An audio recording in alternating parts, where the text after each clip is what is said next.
সাংবাদিকবৃন্দ, সংবাদপত্রের মালিকবৃন্দ সহ বীর সাংবাদিকবৃন্দ সহ যারা উপস্থিত আছেন, প্রথমে আপনাদের সকলকে আন্তরিকভাবে আমি ধন্যবাদ জানাতে চাই। আমি দেশে আসার পরে খুব স্বল্পতম সময়ে এই অনুষ্ঠানটি আয়োজন করেছি এবং আপনারা যে কষ্ট করে অনুষ্ঠানে এসেছেন তার জন্য আমি আন্তরিকভাবে আমার এবং দলের পক্ষ থেকে আমি ধন্যবাদ জানাতে চাই। সম্মানিত উপস্থিতিবৃন্দ, যারা এখানে এই মঞ্চে এসে একটু আগে বক্তব্য রেখেছেন, তাদের সকল বক্তব্য থেকে খুব পরিষ্কারভাবে কয়েকটি জিনিস বোধহয় ফুটে উঠেছে, অর্থাৎ আগামী দিন ফিউচার, এবং ফিউচারটাকে যদি আমরা 2-3 ভাগে ভাগ করি তাহলে একটি দেখতে পাচ্ছি, সেটি ব্যক্তি হিসাবেই হোক অথবা একজন সংবাদ কর্মী হিসাবেই হোক, আপনার স্বাধীনতা, আপনার নিরাপত্তা।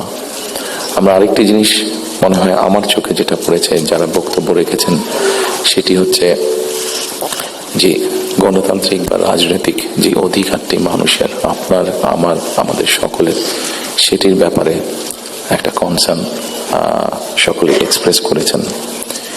এবং খুব সম্ভবত একজন বক্তাই এখানে একটি কথা বলেছেন, সেটি হচ্ছে যে আগামী দিন ফিউচারটা কেমন হবে। আমি দেশে অনেকদিন থাকতে পারিনি, কি কারণে সে প্রসঙ্গে গেলাম না, আপনাদের কম বেশি ধারণা আছে। তবে সারাক্ষণই দেশের সাথে আমার যোগাযোগ ছিল। দেশের মানুষের সাথে কি হয়েছে, এখানে মাহমুদুর রহমান সাহেব বলেছেন একটি উদাহরণ দিয়ে, ওনার প্রতি পূর্ণ সম্মান রেখে আমি বলতে চাইছি, ওনার সাথে ওনার রক্তমাখা ছবি এখনো আমার চোখের সামনে ভাসে। কাজেই ওনার সাথে কি হয়েছে আমি যেমন জানি, রুহুল আমিন গাজী সাহেবের সাথে কি হয়েছে, যেভাবে উনি মৃত্যুবরণ করেছেন জেলের মধ্যে, সেটি আমি জানি। এবং সবচেয়ে বড় বিষয় হচ্ছে আমার 60 লক্ষ নেতাকর্মী, এবং তার থেকে আরেকটি হৃদয় বিদারক আমার জন্য হচ্ছে, সেটি হচ্ছে আমার মায়ের সাথে কি হয়েছে। কাজে এই ঘটনাগুলো যদি আমরা সকলে এসবগুলোকে এক করি, তাহলে যারা দেশে ছিলেন আপনারা, তারা অবশ্যই আমার থেকে একটু বেটার ভালো জানবেন।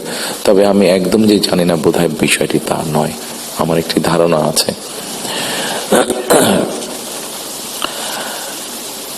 সম্মানিত উপস্থিতিবৃন্দ, যে কথাগুলো প্রায় সকলেই বলে গিয়েছেন, এই কথাগুলো যদি আমরা আলোচনা করাই যাবে অনেকক্ষণ ধরে।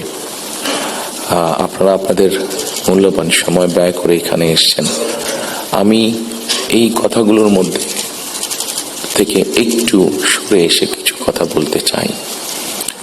আমাদের সমস্যা ছিল, আমাদের সমস্যা আছে, অবশ্যই আমরা 5ই আগস্টের আগে ফিরে যেতে চাই না। আমি আমার অবস্থান থেকে যদি চিন্তা করি, আমার এক পাশে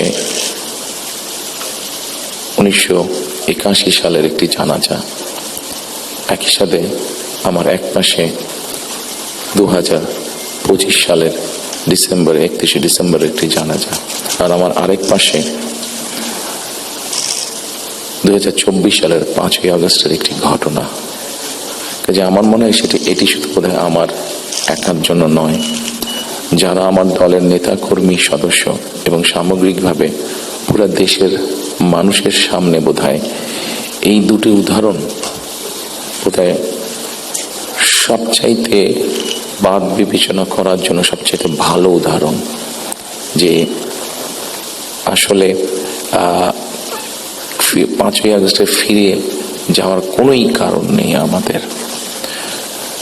প্রিয় উপস্থিতিবৃন্দ, হিংসা, প্রতিশোধ, প্রতিহিংসা, একটি মানুষ, একটি দল বা যেভাবে আমরা বিবেচনা করি, তার পরিণতি কি হতে পারে আমরা দেখেছি 5ই আগস্ট। এবং আমি সেজন্যই সকলকে অনুরোধ করব, দলমত নির্বিশেষে আমাদের মধ্যে মত পার্থক্য থাকবে, কিন্তু আমরা যদি চেষ্টা করি তাহলে সেই মত পার্থক্যের মধ্যে রেখে আলোচনার মাধ্যমে সেটি অনেক সমস্যার সমাধান হয়তো আমরা বের করে আনতে সক্ষম হব। কিন্তু কোনোভাবেই সেটি যাতে মত বিভেদের পর্যায়ে চলে না যায়। মত বিভেদ হলে জাতিকে বিভক্ত করে ফেললে কি হতে পারে আমরা দেখেছি। আজকে সেই জন্য অনেকের মুখে অনেক হতাশার কথা আমরা শুনি, কিন্তু তারপরেও আশার কথা হচ্ছে যে তাদের কাছে ভবিষ্যতের চিন্তাও আছে, ভবিষ্যতের পরিকল্পনা আছে।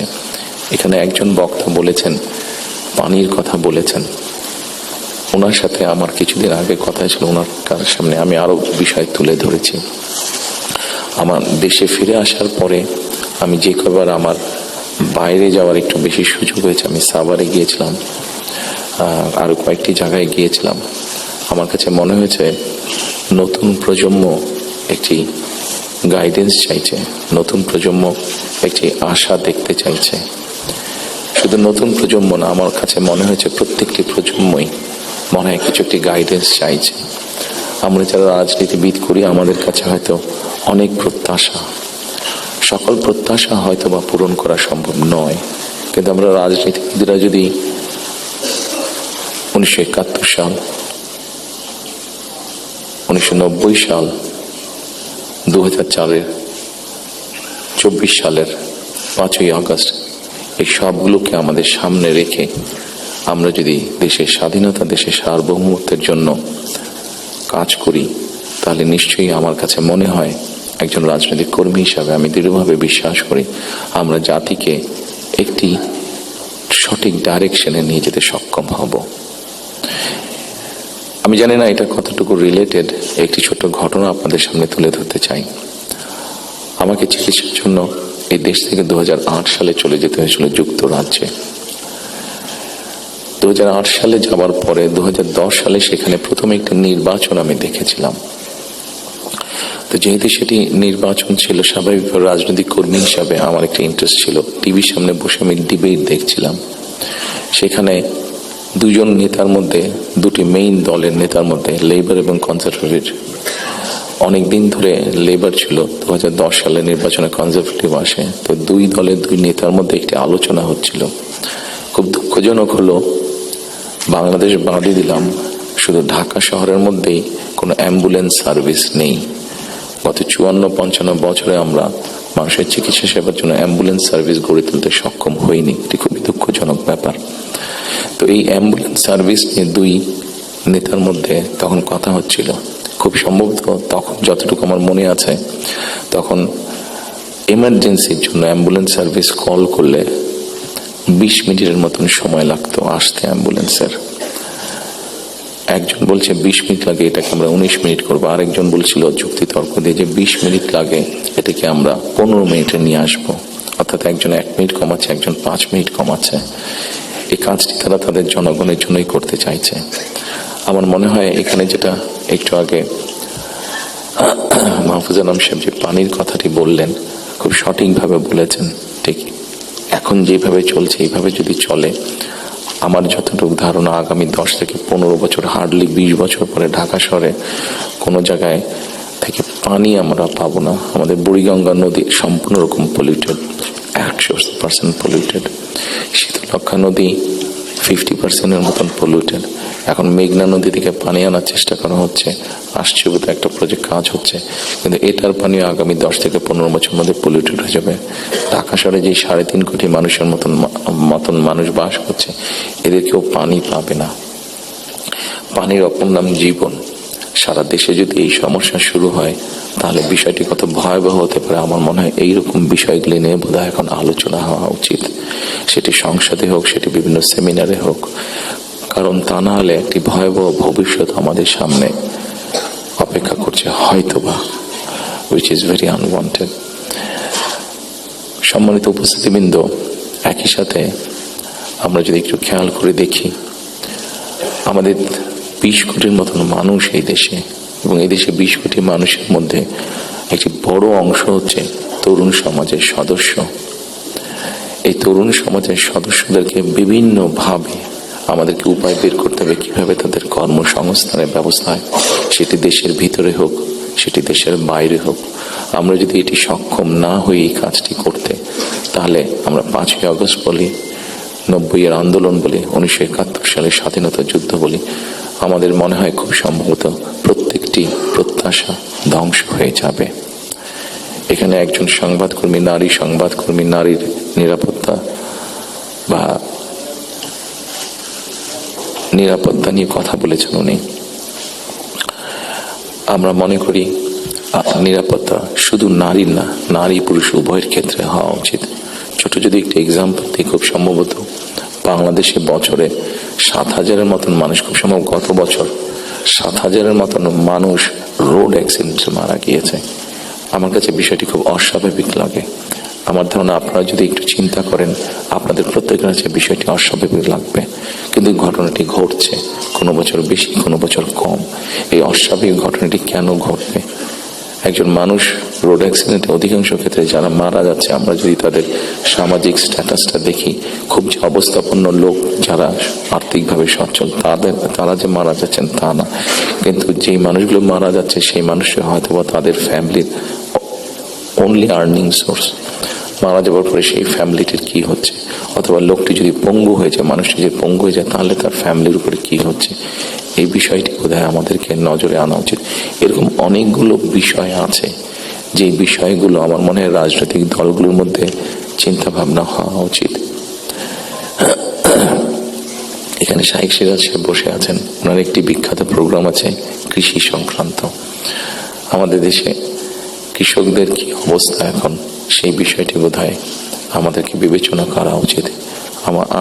উনি ভালো বলতে পারবেন, আমার যতটুকু ধারণা আছে যে মানে সরাসরি জমিতে কৃষিকাজের সাথে জড়িত জমির মালিক এরকম কৃষকের সংখ্যা প্রবাবলি 1.5 কোটির মতন সারা বাংলাদেশে, 1,50,00,000-এর মতন। এর মধ্যেও ডিফারেন্ট ক্যাটাগরির কৃষক আছে। এই কৃষকদের বিভিন্ন অসহায়ত্বের নিউজ আপনাদের সংবাদপত্রে প্রকাশ হয়, বিভিন্ন সময় আপনাদের খবরেই প্রকাশিত হয়েছে, বিভিন্ন সময় সেটি ইলেকট্রনিক মিডিয়া হোক, সেটি মেইন মিডিয়া প্রিন্টেড মিডিয়াতেই হোক, প্রকাশিত হয়েছে। এদের ব্যাপারে আমি আমার বিগত সরকারের কথা বলবো, আমার দলের বিগত সরকারের কথা বলবো। সেই সরকার বিভিন্ন সময় বিভিন্ন পদক্ষেপ গ্রহণ করেছে।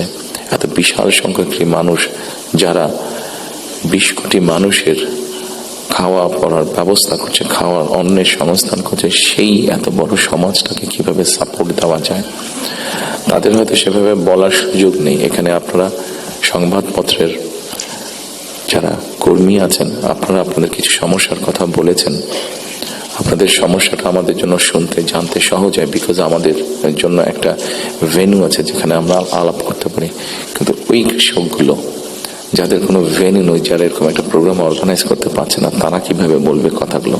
কাজে তাদের কথাটা তো আমাদেরকে জানতে হবে। কাজে এই বিষয়গুলি সম্মানিত উপস্থিতিবৃন্দ, আমার মনে হয় এই সকলে এরকম আরো অনেকগুলো বিষয় আছে। আমরা নারীর স্বাধীনতার কথা বলছি। বেগম রোকেয়া নারীর শিক্ষার জন্য আন্দোলন করেছিলেন।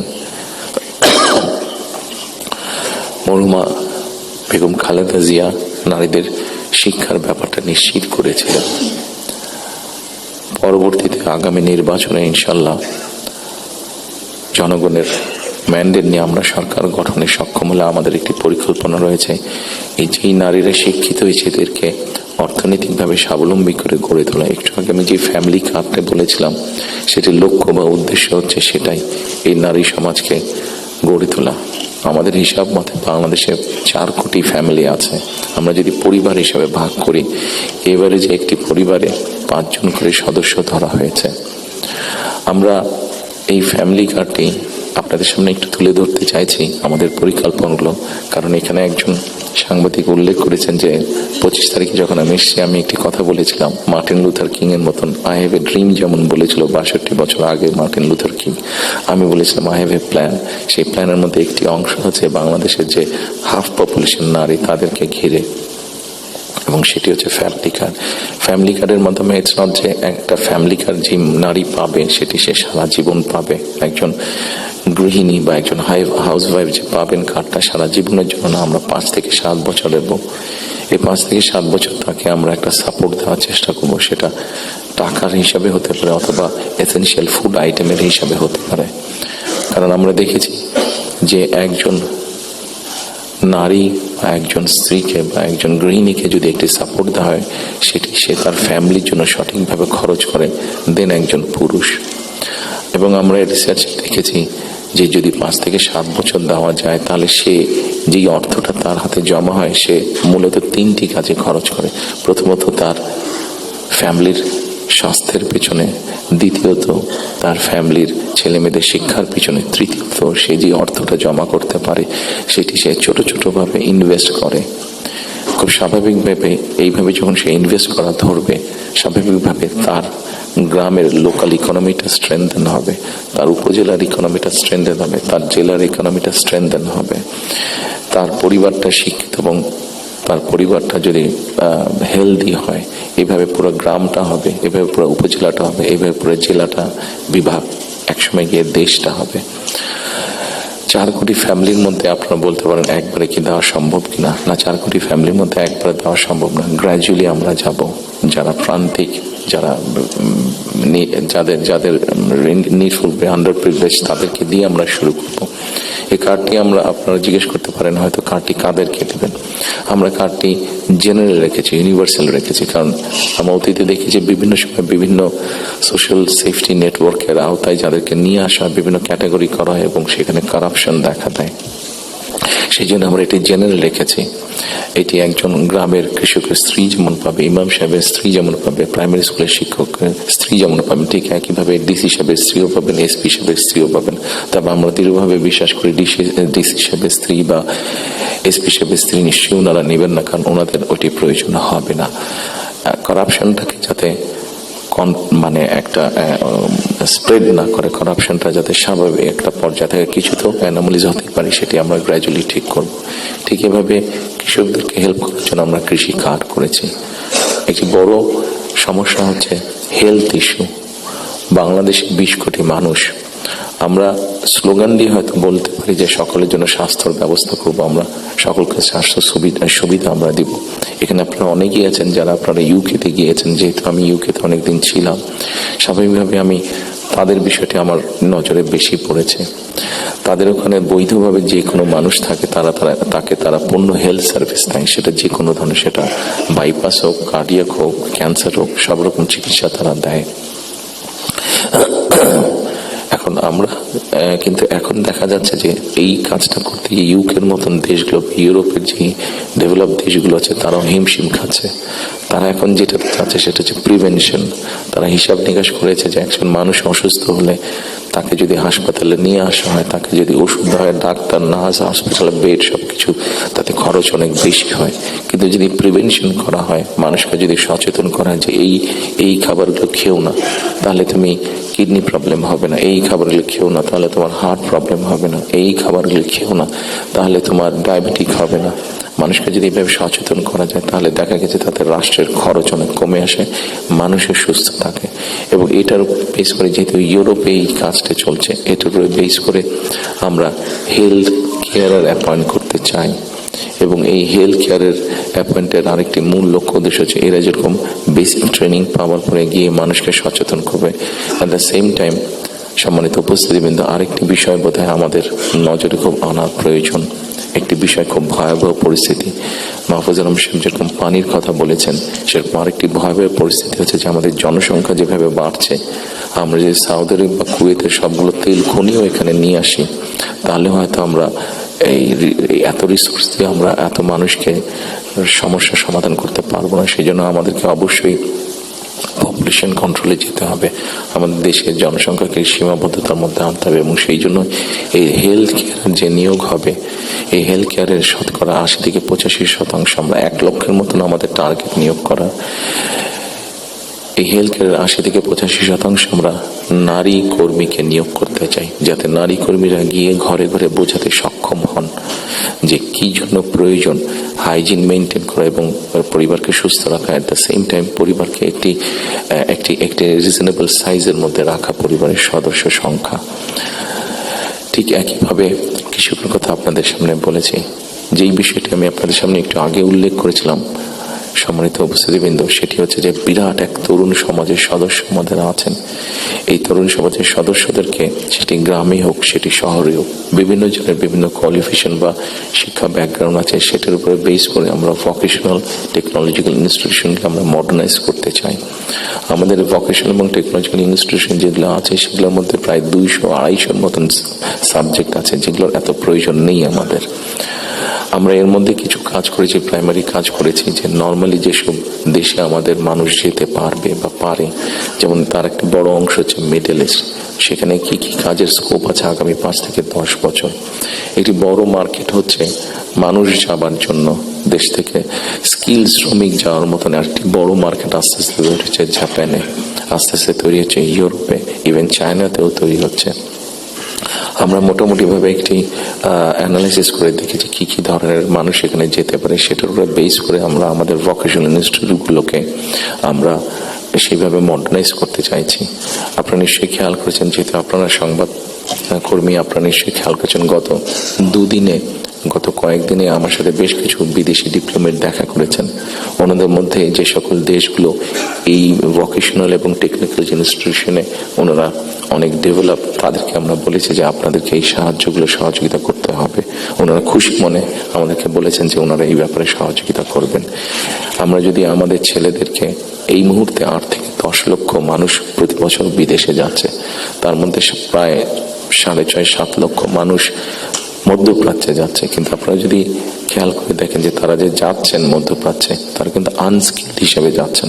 তাদেরকে যদি আমরা কিছুটা ভাষা শিখিয়ে দিতে পারি এবং সেখানে যেই কাজগুলোতে তারা যাচ্ছেন সেগুলোর ব্যাপারে মিনিমাম ট্রেনিং দিয়ে দিতে পারি, তাহলে কিন্তু গিয়ে তারা ওখানে বেটার করতে সক্ষম হবেন।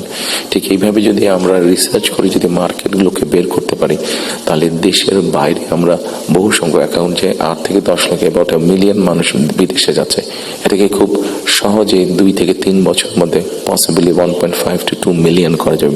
15 থেকে 20 লক্ষ মানুষ করা যাবে।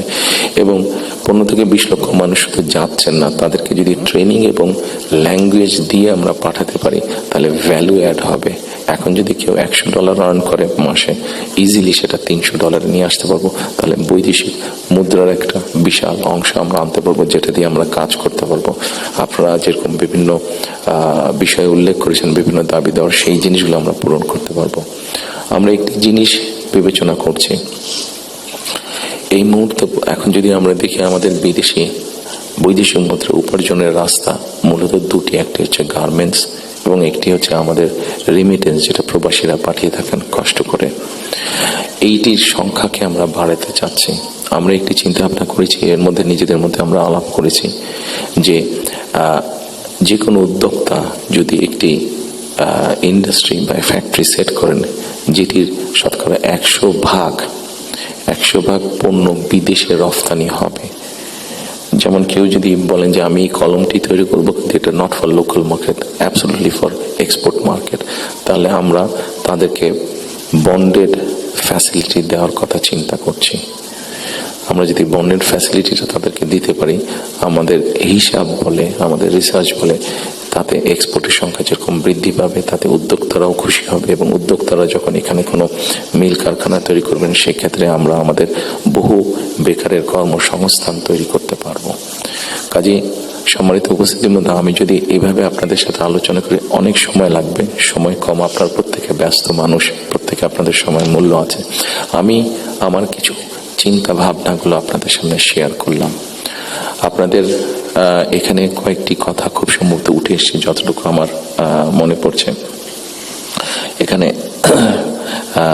নয়া দিগন্ত সম্পাদক সাহেব একটু আগে বলেছেন যে আমার প্ল্যানটা পরিষ্কার না। আমার মনে হয় পুরোপুরি পরিষ্কার না হলেও কিছুটা হয়তো আমি পরিষ্কার করতে সক্ষম হয়েছি। আরো কিছু প্ল্যান আছে আমাদের, যেমন কর্মসংস্থানের ক্ষেত্রে আরেকটি প্ল্যানের কথা আপনাদেরকে উল্লেখ করি। যেমন আইটি সেক্টরে আমাদের অনেক ইয়াং ছেলে মেয়ে আছে যারা আইটি সেক্টরে কাজ করছেন। আমরা স্বৈরাচারের সময় দেখেছি বাংলাদেশের বিভিন্ন জায়গায় আইটি পার্কের নামে কতগুলা বড় বড় বিল্ডিং তৈরি করা হয়েছে, কিন্তু এখনই আমি কিছু পত্রিকার পাতায় নিউজ দেখেছি, গত 2-1 বছর আগেও নিউজ দেখেছি, 2-3 বছর আগে নিউজ দেখেছি, যে পার্কগুলো অনেক ক্ষেত্রে দেখা যাচ্ছে যে অসামাজিক কাজ হচ্ছে, অথবা সেখানে কমিউনিটি সেন্টার হচ্ছে। অর্থাৎ আইটি পার্ক বলতে যাবো যে তার বিন্দু কোনো কিছুই সেখানে নেই। প্রিয় সম্মানিত উপস্থিতিবৃন্দ, আমরা এই আইটি পার্কগুলোকে একটু ডিফারেন্টভাবে নিয়ে আসতে চাইছি।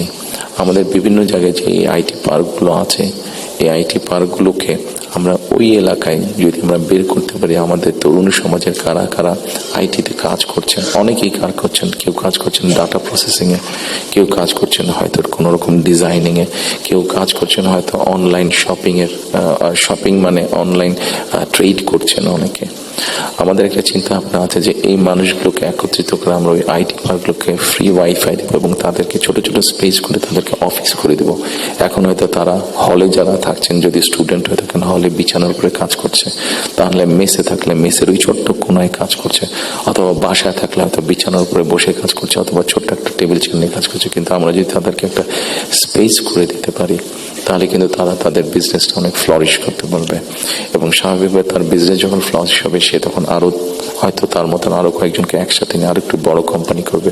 অর্থাৎ এই সবগুলো সম্ভাবনার কথা বলছে এবং এই সম্ভাবনার কথাগুলো অবাস্তব নয়। আমরা চেষ্টা করলে এই সম্ভাবনাগুলো আমরা বাস্তব রূপ দিতে পারবো। ঠিক একইভাবে আজকাল ফেসবুকে গেলে অথবা টিকটকে গেলে আমরা দেখি আমাদের তরুণ সমাজের সদস্যরা অনেকে অনেক প্রতিভাবান, বিভিন্ন রকম কন্টেন্ট তারা মেক করছেন। এই কন্টেন্ট মেক করতে গেলে সরকারের কিছু পলিসি আছে, যে পলিসিগুলো ঠিক করতে পারলে তাদের জন্য বেটার হবে, তাদের ইনকামটা বেড়ে যাবে।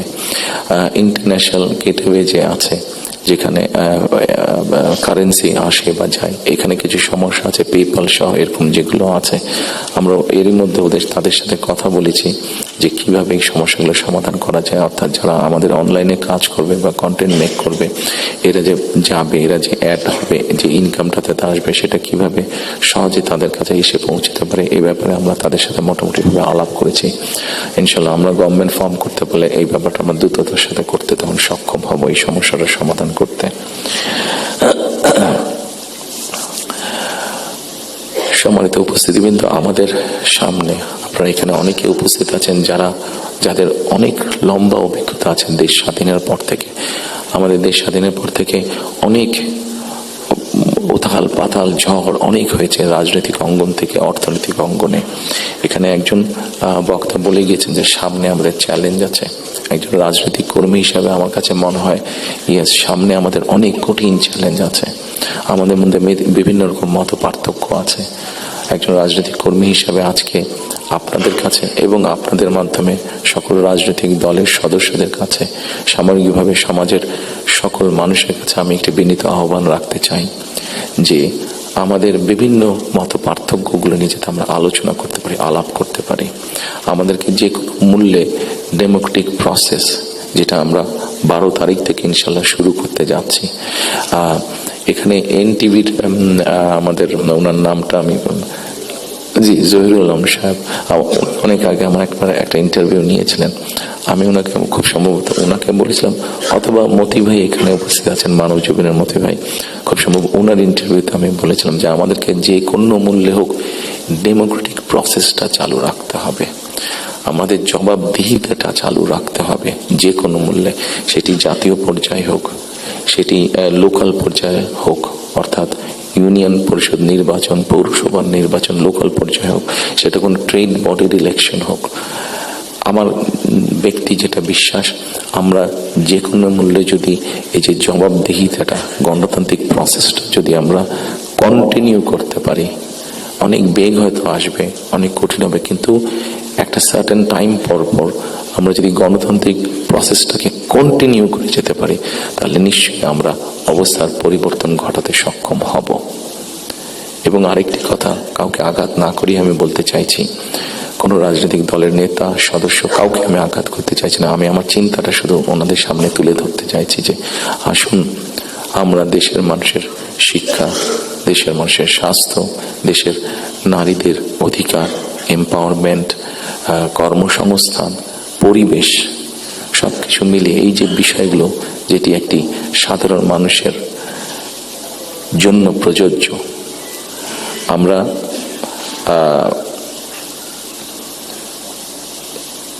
অনেক দিন ধরে আমরা